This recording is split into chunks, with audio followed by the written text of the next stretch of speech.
A few Fridays ago, my roommate Emily takes off for this weekend trip with her boyfriend. They were going to some cabin upstate. Very cute, very romantic. I'm happy for her, but also kind of annoyed, because I'm sitting there alone in our apartment with absolutely nothing to do. I tried making plans with a couple of friends earlier in the week. One had a cold, another was swamped with work stuff. It happens, but still it sucked. I'm 28 and single, which is fine most of the time, but Friday nights have a way of making you feel like a loser when everyone else seems coupled up or busy. It had been one of those weeks at work where every day dragged, and by the time I got home Friday, the walls were already closing in. I thought about going to a bar, but the idea of dealing with drunk guys and waking up hungover on a Saturday just wasn't appealing. Plus, I had to go into the office the next day and finish some paperwork. A movie sounded nice, but spending $15 to sit alone in a theater felt depressing.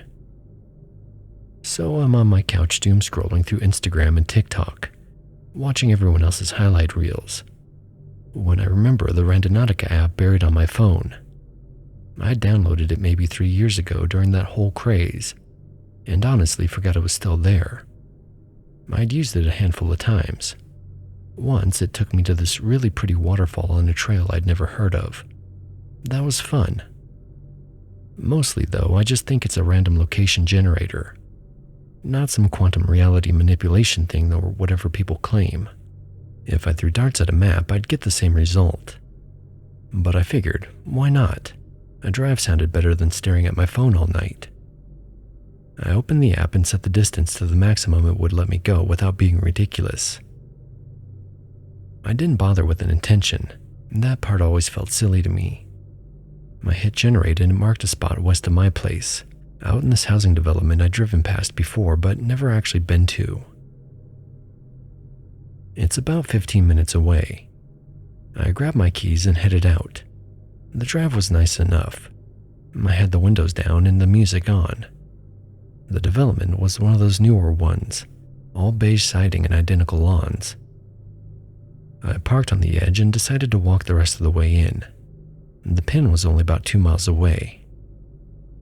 I'm walking down this street, checking my phone to make sure I'm going the right way, when this middle-aged guy doing yard work looks up and waves. I gave him a polite wave back, but then he puts down his rake and starts walking towards me. He introduced himself as Dan and said he'd never seen me around before.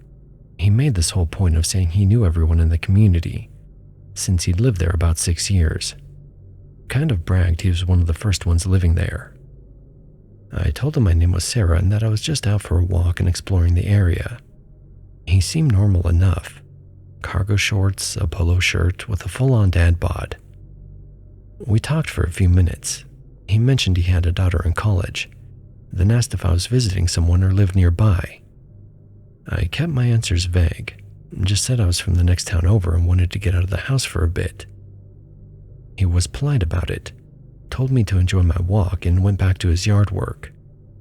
Slightly weird, but not creepy, so I kept walking. The pin took me behind the houses, out into this open field. I stood at the exact spot the app marked and looked around.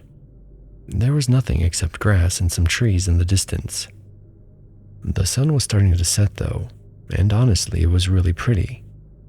I stayed for a bit, watched the sky turn orange and pink, then headed back to my car. That night I was in bed around midnight when I heard something outside. A scraping sound against the siding of the building, then a soft thump on my window. My bedroom's on the second floor, so that freaked me out. I sat up and listened.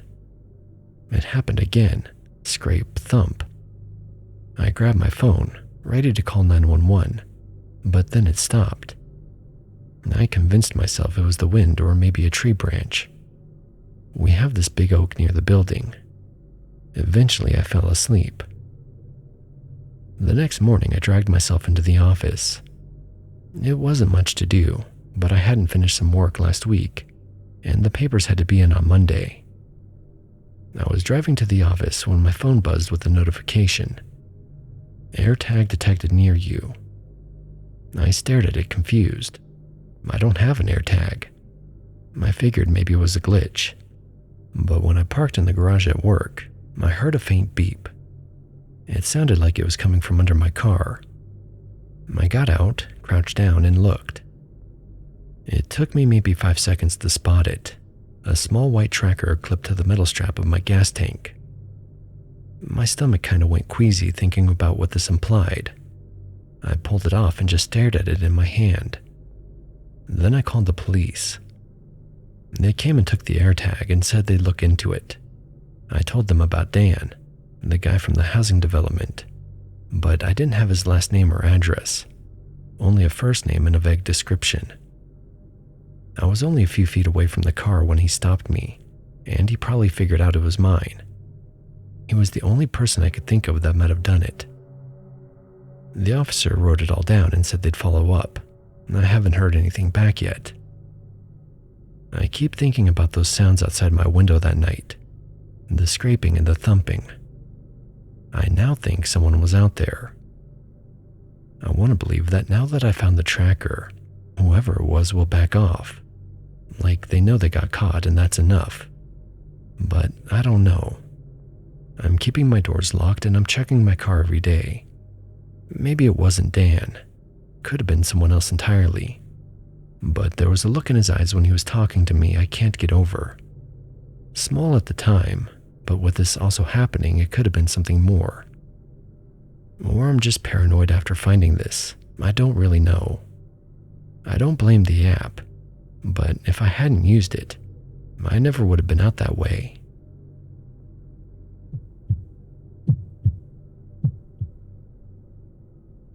This happened during peak COVID lockdown. Everything was shut down. Everyone was going insane. And I was losing my mind trying to work from home, while also preventing my 10-year-old daughter, Lily, from becoming one with the couch. We desperately needed to get outside, but away from people too. Randonautica kept showing up in my feed, and I was like, why not? It's basically just hiking with extra steps and a creepy vibe. Plus, it gets us out of the house. Lily loved it. She was absolutely obsessed with the whole ritual. I'd tell her to set the intention, and every single time, she'd do this thing where she'd scrunch up her nose, furrow her little eyebrows like she was doing calculus, and hold her breath like she was making the most important wish of her life. It was the cutest thing ever, and made the whole app worth it, to be honest. So one Saturday after a week of soul-crushing Zoom meetings, we decided to hit up the state park about 20 minutes from our house. We've been there a million times, but figured we'd let Randonautica call the shots this time. We pulled into the parking lot, which was basically empty, and I told Lily it was intention time. She did the face for 30 seconds, and finally told me she wanted to set it for adventure. The app generated a point deep in the park, nowhere near any actual trail. We were gonna have to bushwhack, but whatever. Adventure is adventure. We packed some water and snacks, and Lily brought my wife's old phone, because they play Pokemon Go together.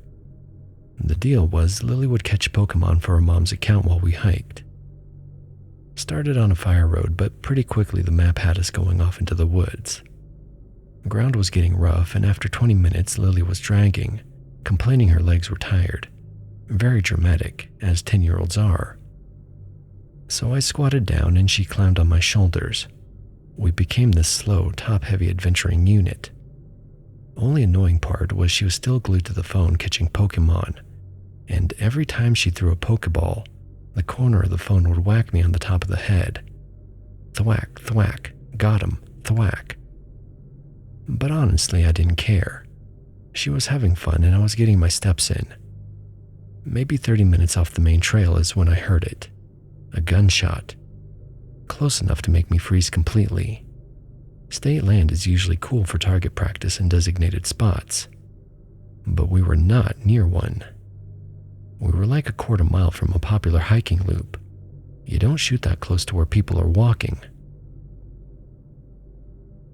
I stood there listening, waited for another shot, a shout or something. but all I got was the wind and dead leaves and Lily still tapping her screen. I didn't know what to do. Maybe someone realized they fucked up and left. Maybe someone was in trouble. But with Lily on my shoulders, I wasn't about to go investigate a gunshot.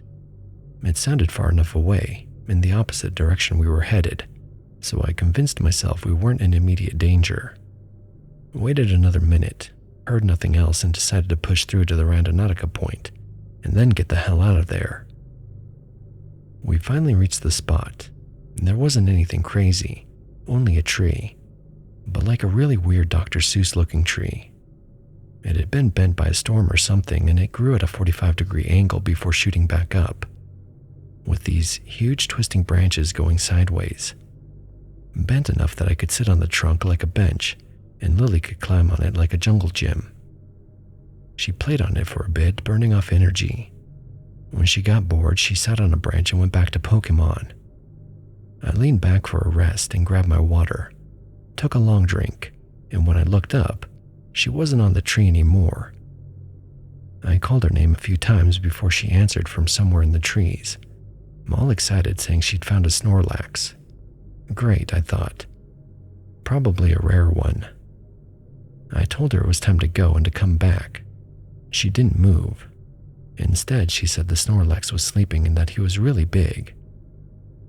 I sighed and put the cap back on the bottle. Figured she was maybe 20 feet away behind some thick thorny bushes. Pushed through them, ready to grab her and start heading back, but then found her standing perfectly still, eyes huge, holding up the phone to take a picture. And laying less than 5 feet away in front of her was a black bear. My whole body went ice cold and I forgot how to breathe. This thing was probably average for a bear, but I'd never seen one this up close. It looked huge to me. I screamed her name and told her to get to me now, lunged forward, grabbed her around the waist and yanked her back against my chest. She started struggling and saying she wanted to take the Snorlax with her, that he was cute and fluffy. I was about to run, but then my brain caught up. The bear hadn't moved, hadn't even twitched when I screamed. It was curled up in this perfect pose and its eyes were wide open, glazed over too. I forced myself to look closer while pushing Lily's face into my shoulder. The bear was dead. There was a small dark hole in its chest matted with fresh blood, clearly a bullet hole. If I had rolled it over, there was probably a massive exit wound on the other side. This was the bear from the gunshot, I bet. I kept my voice steady somehow and told Lily the bear was just sleeping and we couldn't wake him up, that we needed to be really quiet. She went silent immediately, taking the mission seriously. I didn't put her down, got her back on my shoulders, turned around and started speed walking back, basically running, tripping over roots and rocks, but I didn't care. Then I heard men shouting in the distance, maybe 100 yards away, but definitely moving through the trees. They were asking if anyone had seen anything and which way they went. My heart fucking stopped. They were poachers, the guys who shot the bear. I threw myself deeper into the brush and ran, silent as I could, ducking low branches, and I didn't look back. I don't think they saw us. We kept moving till I hit the fire road and didn't stop until we got to the car. We went straight home, told my wife in private what we had seen, and then called the state park game warden. Gave them coordinates and the whole story. No idea what happened after that. It's been a few years now. Lily hasn't mentioned the Snorlax since that day, and I'm not bringing it up. I'm just so grateful we got out before those guys reached the bear. But man, every time I see a picture of a bear now, all I can see is that dead Snorlax.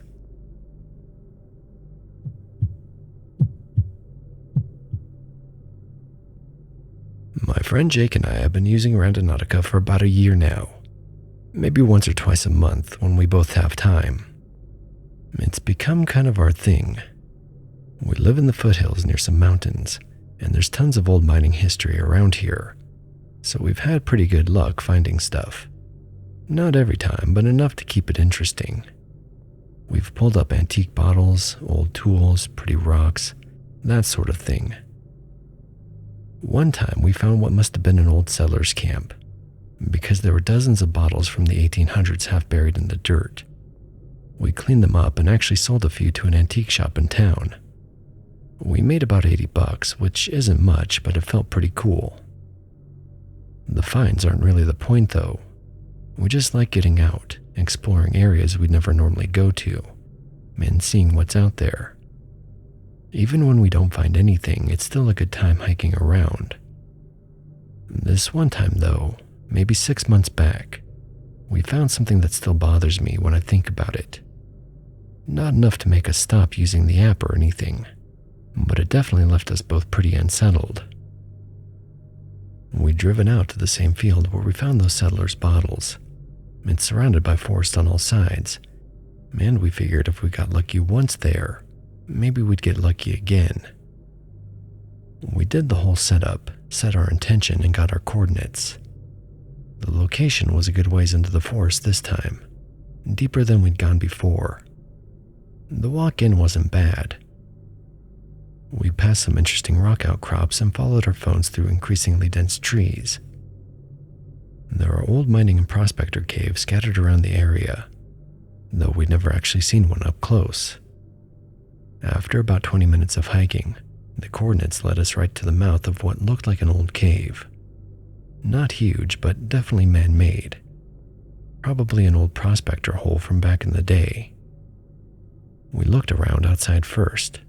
Nothing interesting, only rocks and pine needles. Jake suggested we check inside the cave, and I figured why not? We'd come all this way. The smell hit us immediately. God, it was awful. Like something had died in there and been rotting for weeks. We almost turned back right then, but from the entrance we could see something shining in the beam of our phone flashlights. That prospect of finding something interesting was too much to resist. We went in, breathing through our mouths, and right away we started finding stuff. A broken old oil lamp, a pickaxe head with the wooden handle rotted away, some other bits and pieces that looked genuinely old. We got excited. This looked like the real deal, and if there was this much near the entrance, maybe there'd be something worth actual money further in. The cave kept going.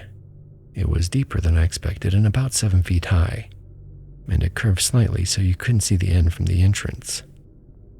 The smell got worse the deeper we went, but we were committed at that point. We probably went in 50 or 60 feet. Finally, the smell got so bad we couldn't take it anymore. We decided to head back. As we turned, Jake's flashlight beam swept across something that looked out of place. Not old and covered in dust like the mining equipment, but newer. He walked over to check it out, and I followed. It was rotting meat, just sitting there on a flat rock. It looked like someone had left food out, and it had gone bad. That's when we noticed the sleeping bag. It was modern, like you'd buy at Walmart. Then the canned food, stacked against the wall. Store-bought stuff, not antique. A few plastic plates, some clothes in a pile, and children's shoes. My stomach dropped. This wasn't an abandoned mine. Someone was living here, or had been living here recently. We heard a noise deeper in the cave, like something shifting or moving in the dark beyond where our lights reached. We both froze. Jake killed his flashlight and I did the same, thinking whoever was in there wouldn't know where we were if we were in the dark. But then we realized we couldn't see anything, and we'd never find our way back out without breaking our necks by tripping on a rock. We turned the lights back on, and that's when someone yelled. I don't even remember what it sounded like, just that it was human, and it was angry or scared, or possibly both. We didn't wait to find out which. We ran, full sprint, stumbling over rocks, hitting our shoulders on the cave walls, not caring about anything except getting out. We made it to the entrance and kept running through the forest, branches whipping our faces, all the way back to the car. Jake nearly twisted his ankle, and I scraped my hand raw on tree bark, but we didn't stop until we were back at the car with the doors locked. Nobody followed us. We sat there for probably 10 minutes, catching our breath, waiting to see if anyone would come out of the trees. Nobody did. We drove home and didn't talk much about it at first. Later, after we'd calmed down, we tried to make sense of it. We'd basically broken into someone's home, even if that home was a cave. Whoever was living there probably had their own reasons for being in a place like that. The kids' shoes bothered us the most. We still don't know what to make of that. We thought about calling the police, but why would we? It was scary at the time, and maybe something shady was going on, but we didn't have any proof. Instead, we called Child Protective Services, hoping they would go look, but probably not. An adult living in there is one thing, but those kids' shoes might mean a child is in there too. That's no place for kids. I don't want to break up a family, but hopefully if that is what's going on, they could get help. I'd hate to think what else those shoes could mean. I won't let my mind go there. We still use Randonautica. We've been back to that general area a few times since then, though never close to that specific spot. Sometimes I wonder if whoever was in that cave is still there, or if they moved on. I don't think we were in any real danger. I think we just startled someone who wanted to be left alone, and they startled us right back. But man, that smell, those kids' shoes, the yell from the dark, it still gives me chills.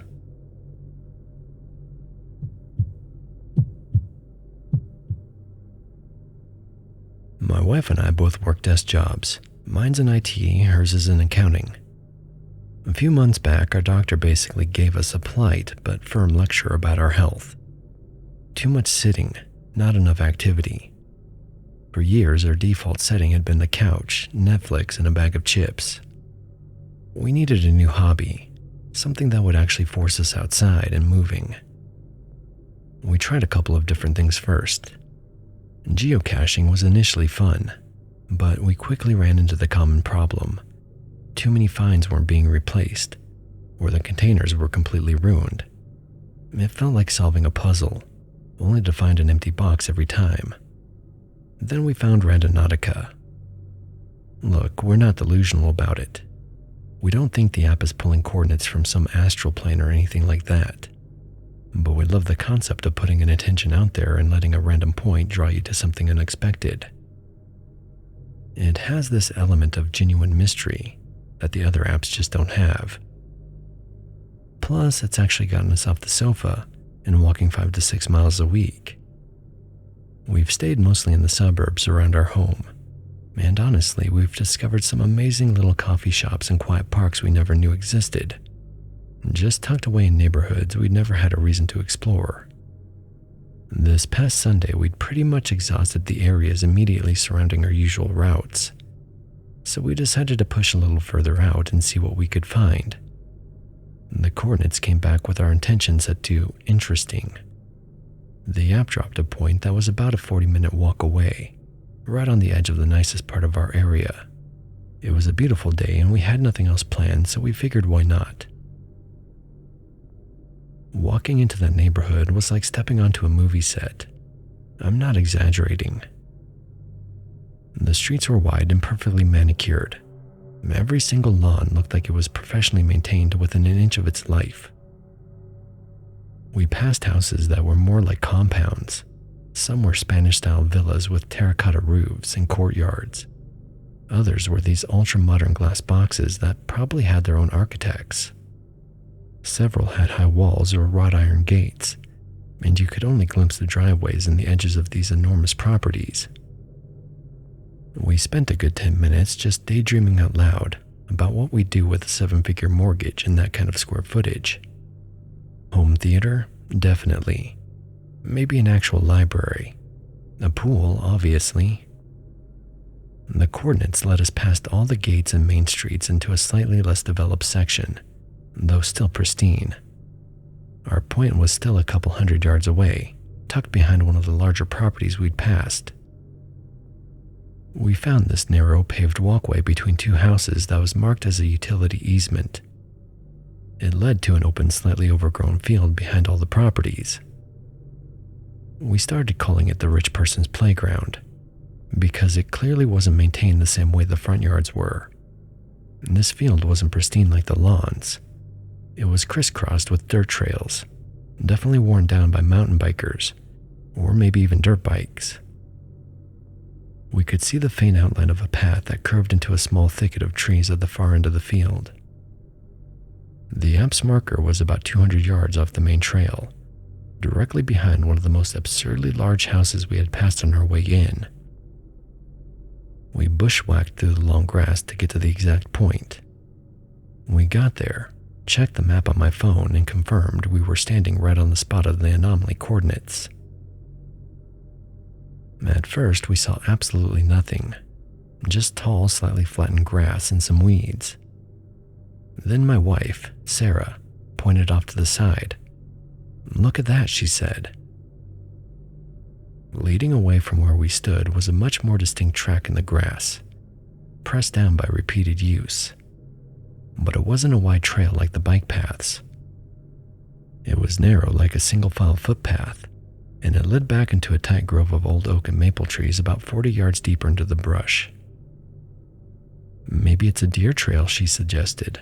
I'm already starting to walk toward it. "Let's see if there's a place they bed down or something." We followed the path, and as soon as we stepped under the canopy of the small grove, the whole mood shifted. The temperature dropped a few degrees in the shade, and it got very quiet. And it definitely wasn't a deer haven.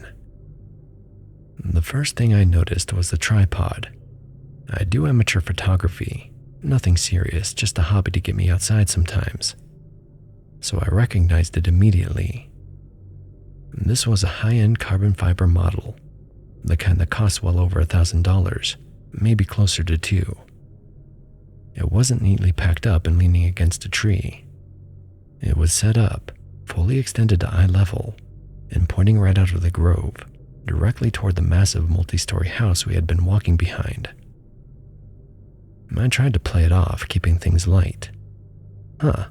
Maybe some professional nature photographer dropped their expensive gear and forgot about it. But even as I said it, the angle didn't feel right for nature photography.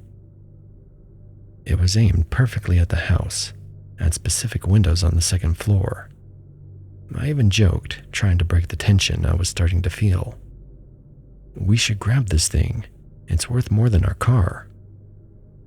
That's when Sarah cut me off. "What's this?" She was crouched down, holding up a large Ziploc bag. It was sealed tight and contained a small spiral-bound notebook. The notebook was already open to a page facing us, clearly visible through the plastic. What we saw wasn't poetry or casual notes. It was a list of dates and times written in very neat handwriting. July 14th, 1632. July 15th, 0715. July 15th, 1948. July 16th, 0830. Below the dates and times, the rest of the page was filled with tight, meticulous lettering that looked like complete nonsense. It repeated in a certain way that looked like a code. It definitely wasn't legible English, just blocks of letters that formed no recognizable words. My eyes swept the rest of the grove, now looking more carefully. About 10 feet back, near a thick oak trunk, was a small folding camp chair, the kind with cup holders on the arms. It was pushed to the side, but it was clearly there, worn and slightly faded from weather and use. I tried to make another joke, but it died completely in my throat. I walked over to the tripod, running my hand over the smooth carbon fiber legs. The camera itself was missing, obviously taken when the person left. But the tripod head was still attached and tightened down. Someone wasn't casually observing this spot once. They were using it regularly, often enough to wear a dedicated path through the grass, and set up what was essentially a workstation. "Sarah," I said, keeping my voice low even though we were alone. We need to go." We backed out of the grove carefully, leaving everything exactly where we found it. We didn't touch anything else, didn't move the chair or the bag. We didn't run, but we walked back across that field faster than we had walked all day. My heart was in my throat the whole way back. As soon as we hit the main trail and the utility easement, I pulled out my phone and called the non-emergency line for the police department. I didn't speculate any theories about what we'd found. I only reported the facts as clearly as I could. There was a highly expensive tripod aimed at a specific house from a concealed position. There was a camp chair suggesting extended stays. There was a notebook full of what appeared to be coded log entries with dates and precise times. I told the dispatcher that I had reason to believe the site was being used for extended surveillance of a private residence. I didn't tell the cops this, but in my head I was thinking, best case scenario, it was some kind of extremely dedicated, high-tech peeping Tom with way too much time and money. Worst case scenario, I figured that code was probably movement patterns, habit tracking, and entry and exit times for the residents. Then whoever was sitting out there in that grove was either planning a major robbery, or much worse, some kind of abduction or home invasion. The precision of the log entries in that notebook suggested a serious, committed effort over weeks or maybe even months. The police dispatcher said they would dispatch an officer to check out the location and investigate the house to make sure the residents were aware and safe. I'll never know the resolution. They won't call us back to say, yes, we arrested a local weirdo with binoculars, or yes, we foiled a major crime. The system just doesn't work that way. I've been searching local news sites obsessively for the past few days, but nothing has popped up related to that house or that specific area. I just hope that whatever dark thing was brewing in that little grove, whatever interesting scenario the app led us to, was stopped the moment those officers showed up and found all the evidence we reported. I hope somebody's safe because we made that call. My wife and I still go randonauting. We're not going to let one creepy experience ruin something that's been really good for us. But we're definitely sticking to the busy public parks for a while. That little taste of actual genuinely unsettling reality was a little too interesting for us.